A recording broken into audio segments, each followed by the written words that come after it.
my god! Greetings, adventurers. I'm hoping people can hear me. I don't actually know how to test that because there's not going to be anybody here because I didn't let anybody know that I was going to do this. Sorry for the long wait. I have had Christmas, and so have you. Sorry, I'm just actually putting everything ready. So yeah, it's been Christmas and New Year, so happy Christmas and happy New Year if you celebrate those things, and otherwise I hope it wasn't absolutely terrible. There's been a lot of things that came in between. But I thought I'd do a live version of where I think we were, um, which is combat rules. Because I think the last thing we did, this is ages ago. It has in fact been more than a month, and I do apologize. Last thing we did was weapons, foci, and relics. So I'm gonna try and find those. Again, we did armor, weapons, foci, and relics. There we go. Now back to there. Sorry, I'm getting used to this. Right, so I'm hoping that by the end of this stream, this is going to get uploaded automatically on to YouTube, and otherwise I'm going to be very, very sorry for doing this. Anyway, weapons, foci, and relics. So we did the intro, but I'll briefly remind, in Menhirs Fate, all LARP-safe weapons are categorized as either a weapon, a relic, or a foci. Descriptions below indicate what sort of physical representation you would need for each type and the safety requirements for them. As there is some amount of crossover in these phys reps, a staff may be a melee weapon or equally a foci. A wand may be a foci but could equally work as a relic. You must decide which it is to begin with. If you have decided your phys rep is one of the one type, it may not then be used as another. So Jess Bobbins has a wand and has the ability to cast cantrip spells and also some cleric ability. They decided to bring their wand along and use it as their foci.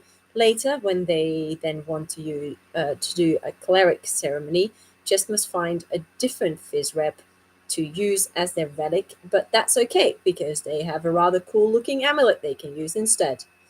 So that's kind of how that works. I think I said that as the last thing last time. So, new content. Weapons. In Menhirs Fate, we would encourage players to use weapons that fit with the themes of the game and the themes of the nation they are playing with. We suggest that all weapons look like just that. Oh my god, there's somebody online.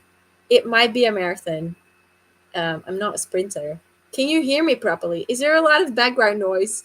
I'm really keen to know. Is there a lot of background noise? Who the fuck are you, by the way? Sorry, I shouldn't swear. I don't. It says artichoke. That's all I know. There's somebody here. Anyway, I should be reading, because people that are doing this on replay won't get the excitement of knowing who's coming online. But it would be useful to know with this background noise. So where were we? Weapons. In Menhirs Fate, we would encourage players to use weapons that fit within the themes of the game and the themes of the nations they are playing with. I'd said that already. We suggest that all weapons look just like that. Weapons. The phys rep should also be LARP safe as per the weapons guidelines. When looking at any items that we consider to be a comedy weapon, we will follow the rules of... hooray! Halat is okay. Is the item safe for all participants? And does the item conform to weapon safety?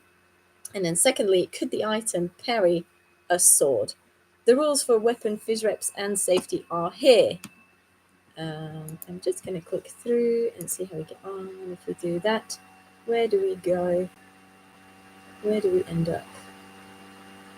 Weapons and Armour Safety. Is that going to be... but that's going to be the next chapter. So let's go back to weapons. There we go. Because we're going to end up in that chapter anyway.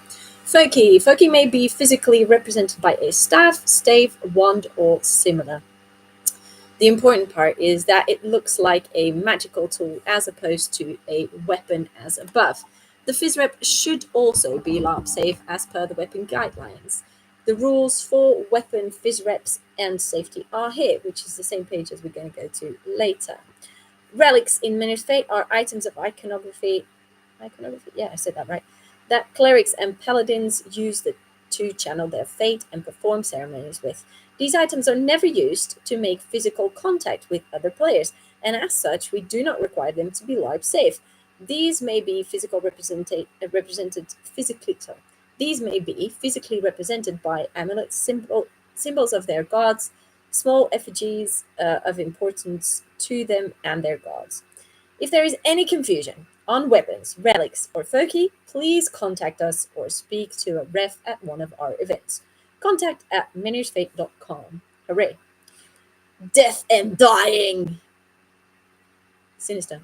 Anyway, when a character has taken damage equal to their hit points, the character enters a critical state. My god, there's two people now! Anyway, the character enters a critical state. If a character is in a critical state for 120 seconds, then they will enter a terminal state.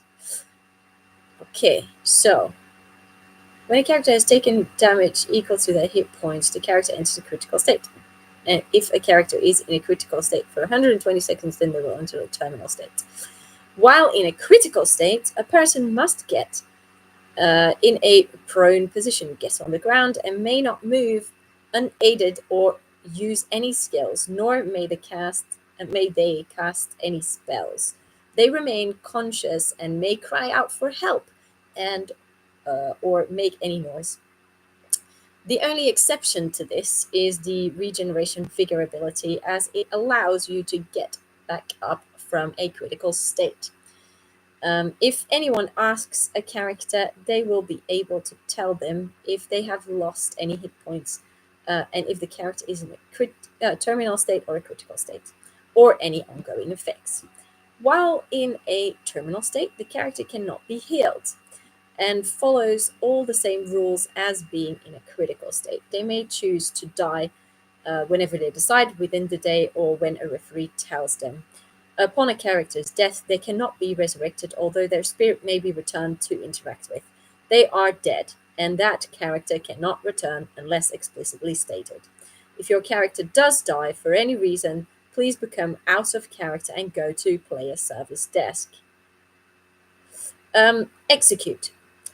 Execute is that any character may spend 5 seconds role-playing a huge swing or specific attack in a safe and controlled manner on a character that is in a critical or terminal state, and shout the call execute. This will immediately kill the target. Please avoid head hits, vulnerable parts, and throat slitting as part of execute for safety reasons. 'Cause it fucking hurts. That's why. Sorry, swearing again. Moving characters. If a character is unresisting, then they can be moved with 2 people working together. Please note, if you wish to take any character inside a tent, etc., then a ref must be present. When moving a character, do not attempt to carry them for safety reasons. Allow them to stand up of their own volition, and then continue role-playing carrying them. So fake carrying is the message here. Apothecary and consumable potions. A character may only have one effect from a potion on them at any one time. If a character has a durational potion on them, then they take another apothecary creation. The previous effect will be immediately cancelled and replaced with the new effect. Note, this will have no effect on the durational effect of the potion. No, the poison. So, potions and poisons, okay. Questioning. In Menhirs Fate, there is no torture or interrogation, and these are not things we want players role-playing.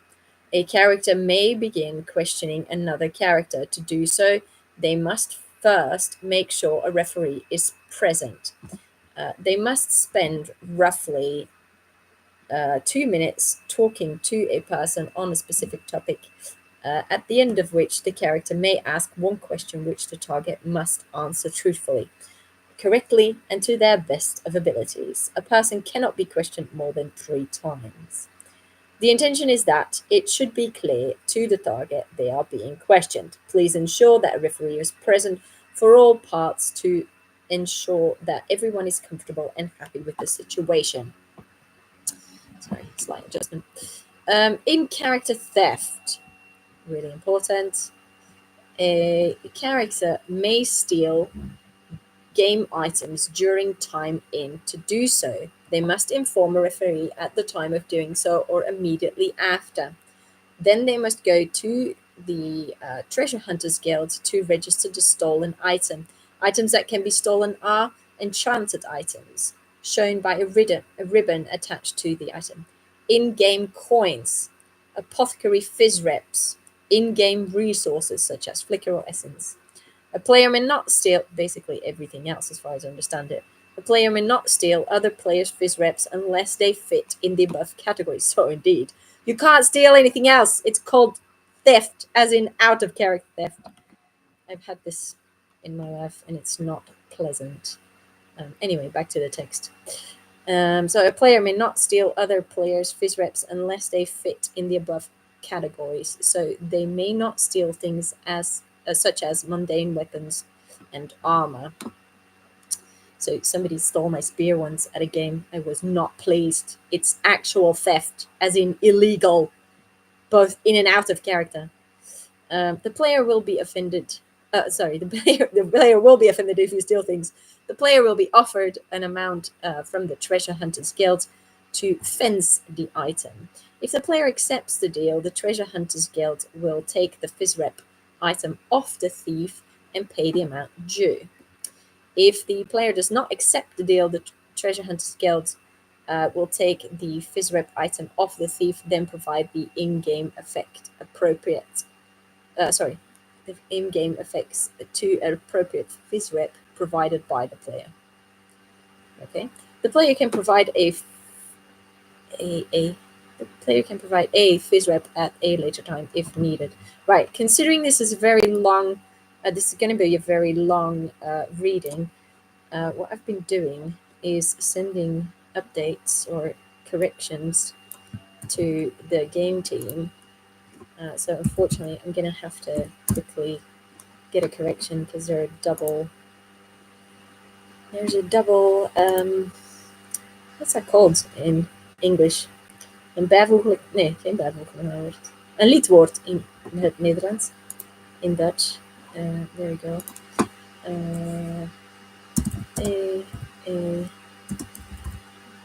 Of course this didn't work. I need to just get that from there. Hold on, we're gonna get back to it, I swear. It's an in-character theft.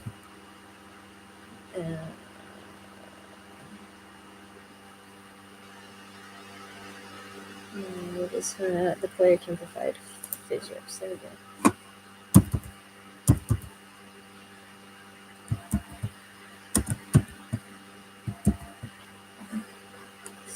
Apologies for this brief interruption. This is probably really annoying for people replaying as well as for people watching this live.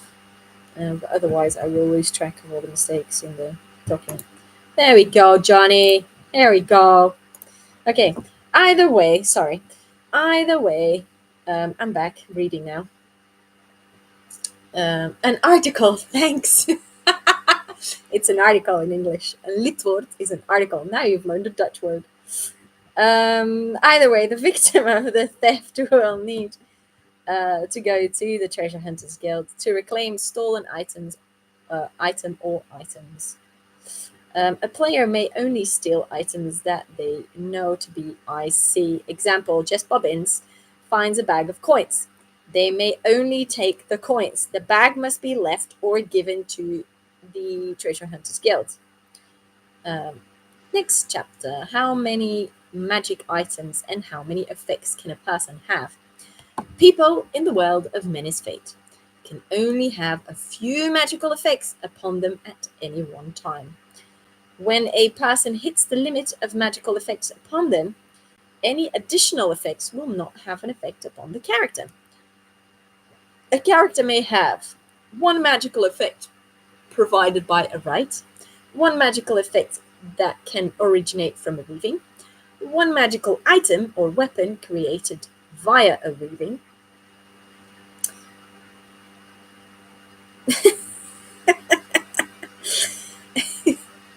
if you can read the comments on the replay, I suggest you do that. A character may have any number of malign or blessings effects upon them. I don't actually know what that is, but blessings is. I'll probably have to look that up. A character may carry 3 enchanted items. A character may have 1 apothecary creation with a duration active on them. A character may use as many apothecary creations with immediate effects as they want. So those are all the things you can have at the same time. I don't want to spare you the enjoyment of knowing what's going on, but I just got mooned. The closest I could get to mooning is putting 2 Saturns, 2 emojis of Saturn on the comments. Thank you very much, Artichoke, for for that. I know who you are now, for sure. There's no mistake. Right, on to the next chapter, Weapons and Armour Safety. This is the click-through that was mentioned earlier. So, Weapons and Armour Safety, Weapons and Armour, Weapons. Those are all the titles. So, first one is Weapons. First point, all weapons must be at least 8 inch, I believe that is 20 centimeters long. All weapons must be a FISREP of a weapon. Some categories require you to use a set grip to fight with the weapon. All weapons, bows, arrows, shields, and armor must be checked by a member of the weapon checking team. Those are the 4 points. Daggers of Foki must be between 8 inch and 24 inch long. One-handed weapons of Foki, or one-handed Foki, sorry, must be between 24 inch and 42 inch long. Flail length is measured from bottom of the handle to head full stretched. Hold on, because I think that's got a mistake there.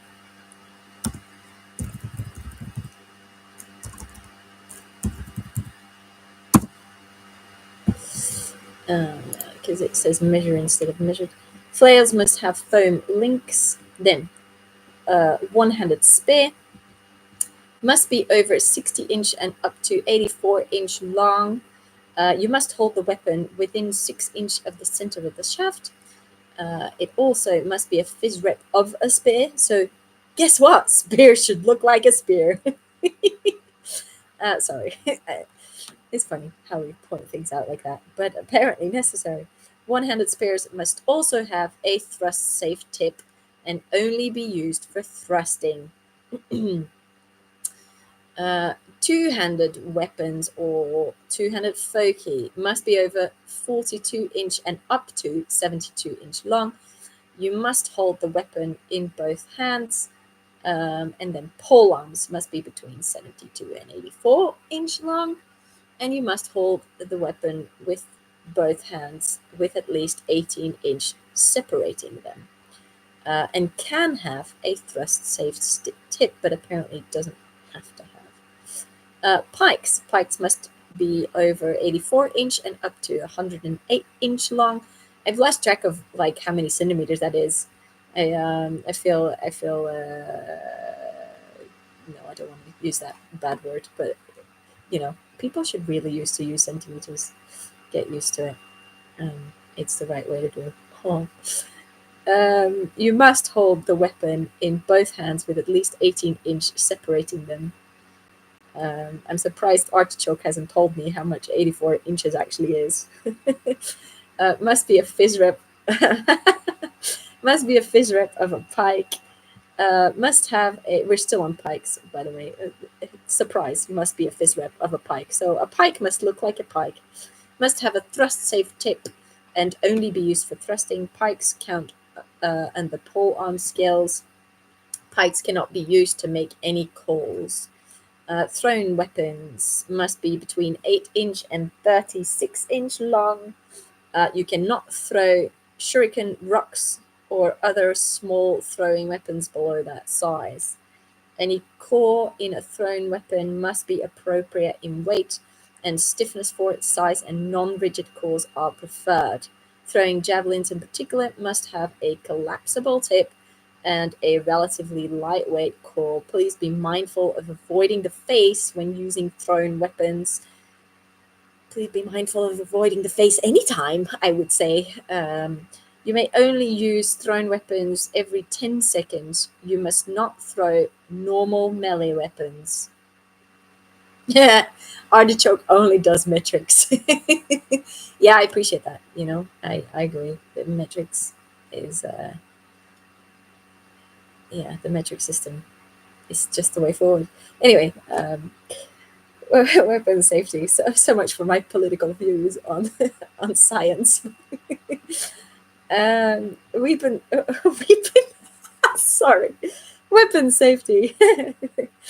Weapons must meet the following guidelines. The rigidity of the foam must protect the core and must not have degraded and become too soft.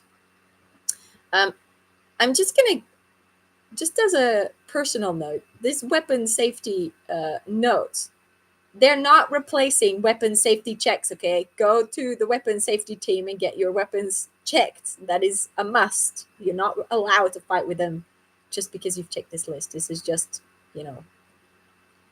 for your own, like, reference. Anyway, back to the weapon safety checklist, or guidelines rather. The rigidity of the foam must protect the core and must not have degraded and become too soft. That was the first one. The layers of the foam must be securely bonded to each other and not be delaminating. The right kind of foam must be used, which is high density foam. And high density foam is the basic material, and low density foam must be used appropriately in collapsible tip weapons or in large hammerheads. This stops weapons being too heavy and having too much momentum. The whole length of the core must be held securely in place and must not be moving freely inside the weapon. The tip reinforcement must not be protruding through the surface of the foam. The core of the weapon must be made of an appropriate material such as fiberglass or carbon fiber, not of aluminium, wood, or bamboo. I still know people turning up with wood core weapons. Just don't.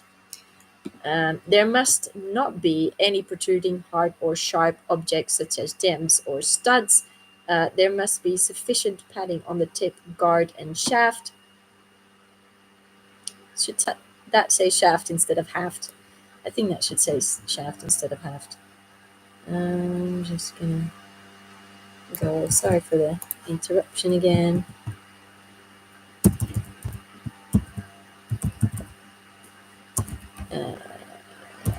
Here you go, Johnny. Weapons. We're just gonna call it weapons from now on. Weapons safety. All right, so we were at weapon safety. So there must be sufficient padding on the tip, guard, and shaft was the last one. Pommels are preferred to be made of padding. We are allowing resin handles and pommels and wooden handles. This is not a striking area with any weapon. The handle must be securely attached to the rest of the weapon and must not be loose. The choice of former must be appropriate to the length of the weapon and must not be too heavy and rigid, especially for thrown weapons, or too light, making the weapon whippy long weapons. Next one, shields. I've lost all my viewers now, which is fine because I'm nervous with too many people watching. Shields. A shield must be gripped by a handle held in the hand. You can push with a shield. You are not allowed to shield barge other characters or force someone out of your way. The aim of this is to allow people with shields to control and threaten an area, but to do so safely in regards to other players. A shield that is simply strapped to the body does not protect the wearer. All blows that strike a slung shield are considered to hit the character wearing it. Each shield type have maximum dimensions for a shield are based on the shape listed below. Sorry, I need to move because I'm getting uncomfortable. And the computer is heating up. Anyway, there we go. Shield types, sizes, buckler, up to 15 inches, 40 centimeters in diameter. Round shield, up to 40 inches, 1 meter in diameter. Now they do metric. Anyway, tower shield, up to 40 inches by 24 inches, 1 meter by 60 centimeters. Kite or heater shield, up to 48 inches by 24 inches, 1.2 meters by 60 centimeters. Excellent. Shield safety. A rigid former may currently be used during events, but shields should preferably be of full foam construction. If you use a rigid former, then there must be at least 6 millimeters of high density foam on the face and no protruding bolts. The rim must be padded all around. Note that pipe lagging will quickly degrade, will likely be insufficient after will likely be insufficient after a relatively short time. There's another word missing there.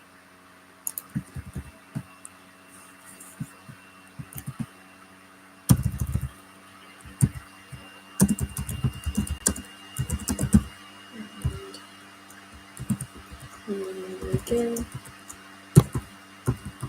Sorry for the pause, but I will sing a little song in the meantime just to keep you entertained whilst I copy where this mistake is.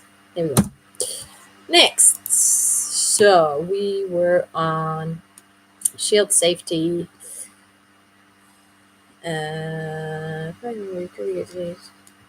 And will likely be insufficient after a relatively short time. So that was pipe lagging. Don't use pipe lagging. I mean, you can, but like, it's a bit rubbish.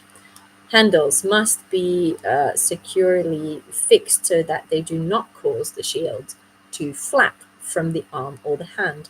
Wing nuts must not be used to secure straps, and any protruding bolts must be cut short. As in, there shouldn't be any protruding bolts because that hurts, and that's what it said at the top. So don't cut them short, cut them off, as in they need to be inside, not protruding. Bows or crossbows. Bows must have a draw weight less than 30 pounds on a 28-inch draw. I'm going to overlook the metrics here. No, I'm going to go off topic for a second, just because I once listened to some, what are they called? Podcasts on astrophysics, and there was an interesting note on conversion of units. And I don't know, we should go for, what's it called, a furlong or something like that. We should express every distance in a furlong from now on. Anyway, back to bows. Bows must have a draw weight of less than 30 pounds and on a 28-inch draw. They also must hold the weapon in both hands to shoot, and you must not block with your bow. Crossbows, you must have a 30-pound or lower draw weight, must hold the weapon in both hands to shoot, you must not block with your crossbow, and you must be over 18 to use a crossbow. Interesting. Under UK law, participants under 18 years of age cannot be in possession of crossbows unless under the supervision of a person who is 21 years of age or older. In terms of our game, this means that we do not permit participants under that age to use crossbows, except when supervised under controlled conditions, such as a set-up archery range or a teaching session, I read that, not in combat. Battlefield encounters and any other combat does not count as controlled conditions. Hey, I read that right. Next, arrows and bolts. Arrow shafts. The shaft must be made of fiberglass or wood. Carbon fiber, aluminium, and dowel are not allowed. So wood or fiberglass, carbon fiber, aluminium, and dowel are not allowed. Did that make sense? Because I feel like the punctuation gets lost in translation. So fiberglass or wood, okay. Carbon fiber, aluminium, or dowel, not okay. The shaft must not be cracked or damaged. Yeah, guess what? Your weapons can't be broken when you fight with them. Flights must be adequate to keep the arrow stable in flight and must be properly attached to the shaft. Arrows must have a maximum draw position of 28 inch, clearly marked if the possible draw length is greater than 28 inch. The shaft must have a proper nock which is securely attached. Arrowhead. The arrowhead must be at least 50 millimeters across and have a circular cross section. The arrowhead must be securely attached and not move on the shaft. The soft foam portion of the arrowhead must be open cell foam, often called furniture or upholstery foam, be at least 25 millimeters at the thickest point and must collapse fully under firm pressure. So there must be no latex within 5 to 10 millimeters of the face. The arrowhead must have some kind of blocker between the shaft and the foam of the arrowhead to stop the shaft pushing through. Domed arrowheads are allowed as long as the width of the widest part of the soft foam dome and the foam behind it are of the appropriate thickness. I'm sure that people who use these kind of weapons will understand what that means. Not acceptable. IDV teardrop arrows are not usable at our events. Archery tag screw-on arrowheads are not usable at our events. Yeah. Bow competency. You must take your bow and your arrows to be checked by our weapon check team. Guess what? Because they're weapons. You will be asked to demonstrate that you know how to use it safely. You will be required to string and de-string your bow and asked to demonstrate a full arrow or bolt check to show you understand our safety checks. You may be asked to fire the weapon at a nearby target. The aim of these checks is to ensure that you know how to use your bow or crossbow safely at our events. If our weapon check team are happy that you are competent with a bow or crossbow, they will give you an archer card, meaning you have completed the bow competency. You must carry at all times while using your bow. I think it means which you must carry or something like that. It's obviously referring to the bow competency card. Full arrow check. Feel the foam on the face of the arrow to check it is free from debris and the foam is not waterlogged. Feel the soft foam to check it still firmly attached to the arrowhead and that the head is securely attached to the shaft.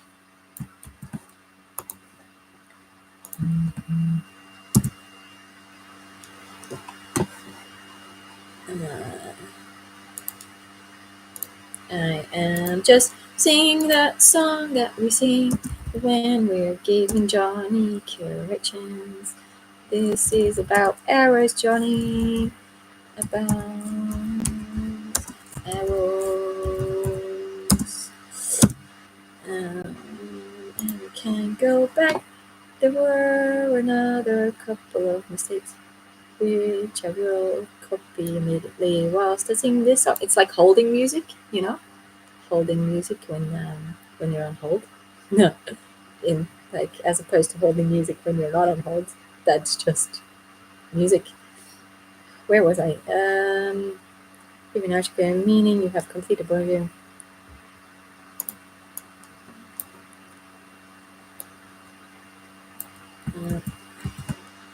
And that one needs to go as well. because this isn't entirely right. Because it's missing the link up to the previous sentence, and that was my holding song. Anyway, where are we now? Something about attacking things. That's weird. There we go. It's securely attached. So full arrow check. So first, feel the foam on the face of the arrow to check it is free from debris, and the foam is not waterlogged. Oh, there's another mistake. Sorry. The foam is not waterlogged is actually missing and is missing, dear Johnny, missing and is missing is. This is my missing is song as a holding music for you. Excellent, thank you very much. Okay, anyway. So free from debris and not waterlogged. Sorry, take 3. Feel the soft foam to check it is still firmly attached to the arrowhead and that the head is securely attached to the shaft. Not attached to the shaft, I'm sure. Flex the shaft to ensure it is not cracked or split. Feel each flight to check none are missing or loose. Examine the nock to ensure it is not loose or split. Next, shooting. The draw of the bow must be less than 30 pounds at 28-inch draw. Crossbows are also limited to 30 pounds draw weight. You must perform a full check. You must perform a full check of every arrow or bolt each time before you nock it. That goes there to Johnny as well because that has a tiny mistake in it too. That's my holding music again. Should be A. There we go. We can go back to reading. Next. You must not aim at the head. Sorry, we were at shooting. You must not aim at the head. You must aim at the chest or below when shooting at your target. Don't do head hits. Don't do head hits. You must reduce the draw of your bow when firing at targets closer than 10 meters away. You may not fire a crossbow at targets under 3 meters. As in, not tall, 3 meters close. So for crossbows, it's got to be further than 3 meters away. Ha! Johnny says thank you. Johnny, I'm live!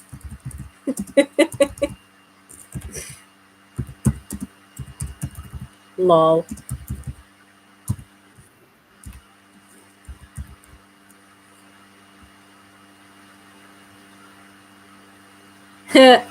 That's hilarious.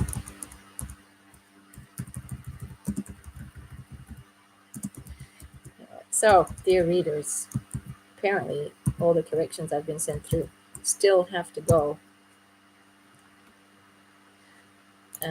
Anyway, let's ignore Johnny because he's distracting me from the actual reading that I have to do. Wow, we've done 38 minutes of reading. I'm like determined to get this finished. Actually, I'm not determined to get this finished. Let me see what is left to do because we're at shooting at the moment. Then we've got damage and game effects, corruption and resources. I think we've already had corruption in a previous thing. So yeah. Let's definitely get through the end of this chapter though. We're at Weapons and Armour Safety, just in case you were wondering. And we were doing shooting. So no head hits. Did I say no head hits? By the way, no head hits. No head hits. Why would you do head hits? Anyway, you must reduce the draw of your bow when firing at targets closer than 10 meters away. We've discussed the thing. You may not fire a crossbow at targets under 3 meters away. You must aim at the stomach or below. No head hits when firing into a crowded melee or when aiming a bow at targets closer than 3 meters. I have to quickly prevent something from happening. There we go. Whoops. Closer than 3 meters. You must be able to see the area you are aiming for if you are arcing your shot. You must not shoot through narrow openings or gaps, such as between fences, branches, or through hedges. You must never attack with a bow or crossbow or use it to parry if your bow or crossbow is hit with melee or an arrow. You take 1 point of damage. You must have both hands free when using a bow or crossbow. Yeah, because they should be on the bow or crossbow. So you don't have them free, they're on the bow or crossbow. You must not have another arrow in your hand while shooting. There, Johnny, here's another correction. Arrow in your hand instead of you. This is my little holding song to you. There we go. You must not put any arrows in your mouth. You must be in full control of your weapon and aware of your aim while moving around with a bow drawn. Participants under 18 years of age cannot use a crossbow under any circumstances. Where am I adding which? Which bow competency? Which bow competency? Sorry.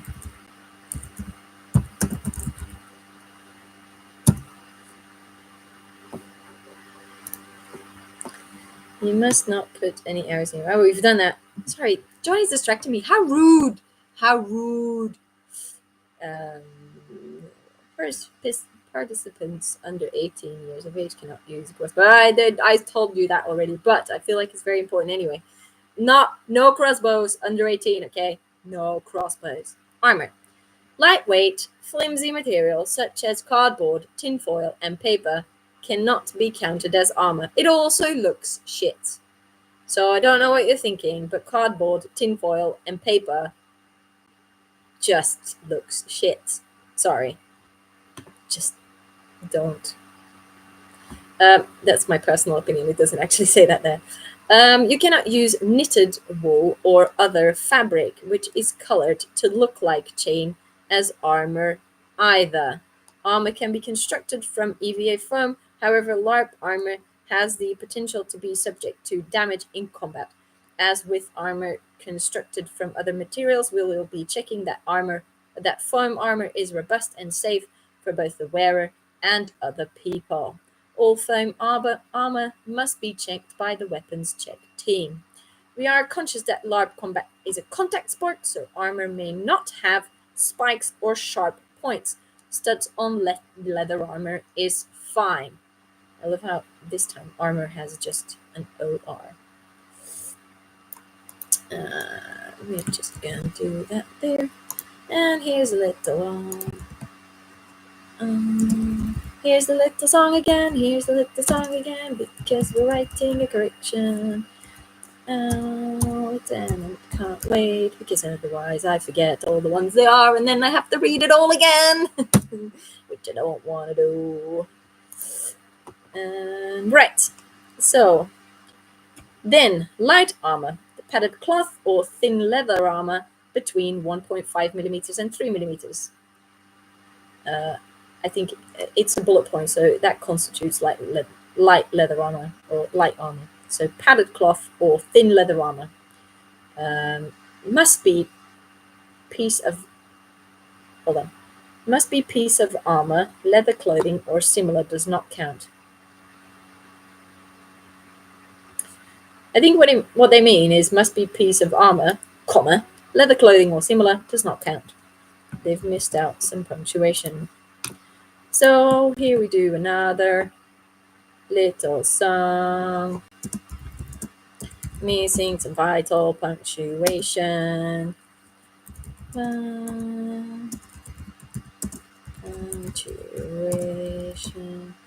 Punctuation. That's my really bad keyboard, which I will be singing a song about. Missing some vital punctuation. There we go.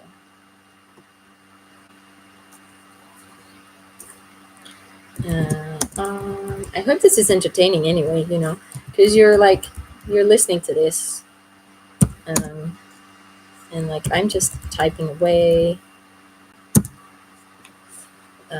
Yeah, so I hope that doesn't get too boring. Medium armor. Leather or armor made to appear as if constructed from leather. Must be 3 mm or thicker. Heavy armor. Metal armor or armor that looks like it's metal. No sharp edges. Yeah, no sharp edges.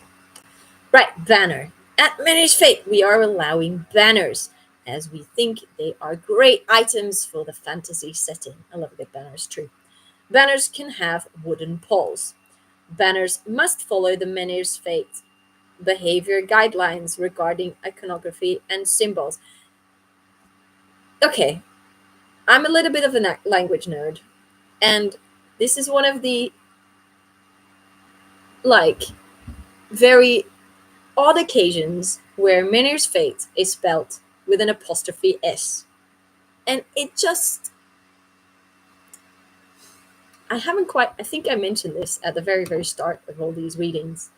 And I did ask Johnny, but I think I might be the only language nerd caring about this.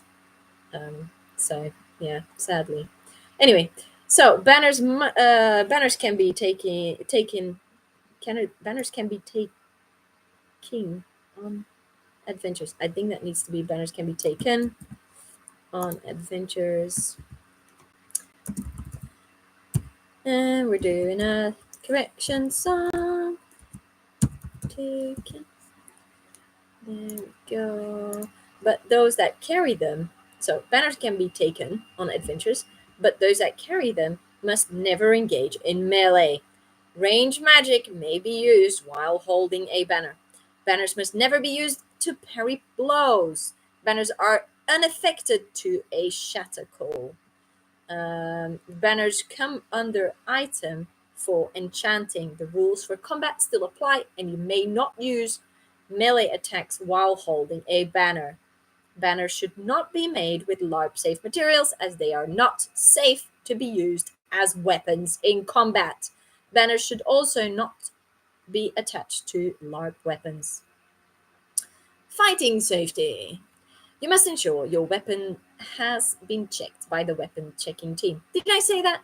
Did I say earlier, get your weapons checked by the weapon checking team? Because if I haven't, then you should get your weapons checked by the weapon checking team. By the way, get your weapons checked by the weapon checking team. Don't just read the guidelines and think that you're okay. You would be an idiot, right? In those words. Anyway, so you must ensure your weapon has been checked by the weapon checking team at each event before you use it. You must pull all of your blows so that they land with virtually no force. Now, I've been LARPing for a long time, and pulling your blows is hard, and I still have to be reminded. Don't be a fucking idiot. Sorry, swearing again.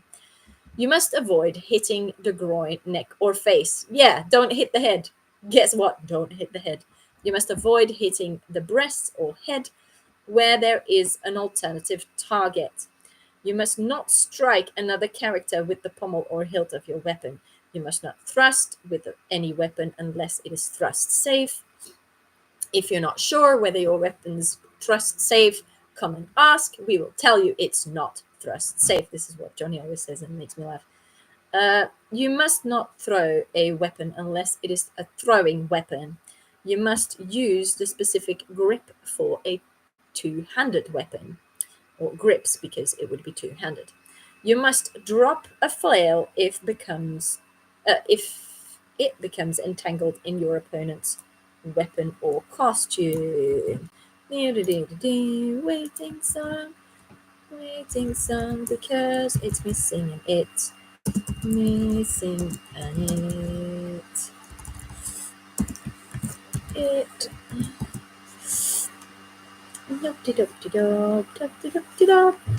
It's like elevator music. That's what I'm essentially trying to do. And now I'm trying to find my cursor on my screen to get back to reading.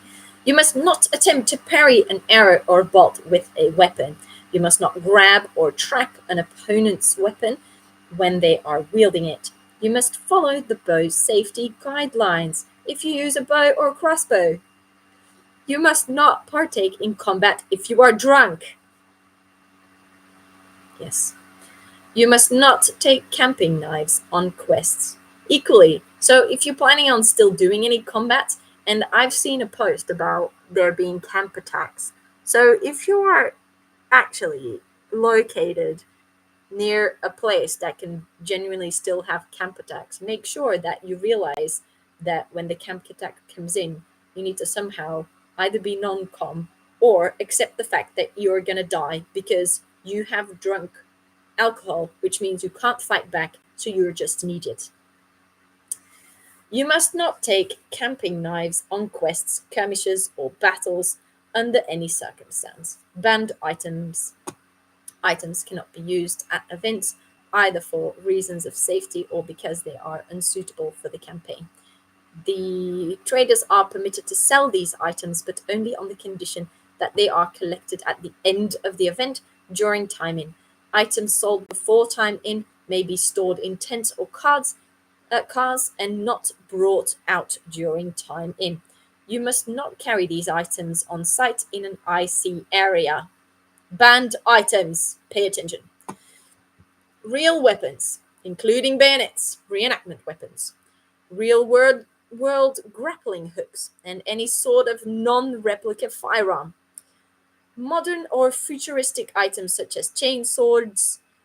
I didn't know this was a thing, but I discovered this. So chain swords is a thing. Or power armor, as well as novelty items. No fireworks or pyrotechnics of any sort may be brought onto the site without the prior permission. Any item deemed inappropriate by Menhirs Fate is also banned, clearly. For the pyrotechnics, I can add that it's just because you see pyrotechnics or fireworks or anything like that being used in game doesn't mean that you have permission, because I can imagine that a game like Menhirs Fate might hire people specifically qualified to do those type of things. So never assume, and this probably goes for a lot of other things as well, never assume just because you see something that you can do it too. If it's, not within the rules. Read the rules and then or listen to the rules. I'm telling you the rules. We're on to the next chapter. Damage and game effects. Now, I think I might call it a day because this is a very long chapter. So I think I'm gonna press stop and we'll see you next time. Bye bye. Bye bye, adventurers. Bye bye.